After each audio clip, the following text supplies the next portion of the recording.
मसीह तोहरा से प्यार करिला, यीशु मसीह तोहरा से प्यार करिला।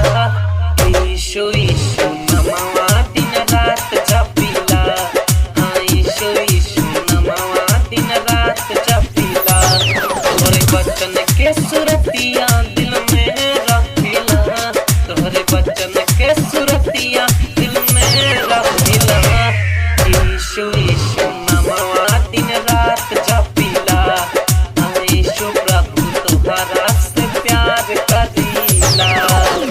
रहल अनाथ केहू रखे नहीं हाथ हो, यीशु मसीह बन गइला हमर माई बाप हो।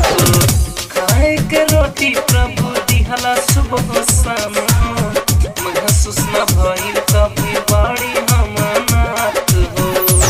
करी के तनो बखान तोहर काम लागेला, करी के तनो बखान तोहर काम लागेला। यीशु यीशु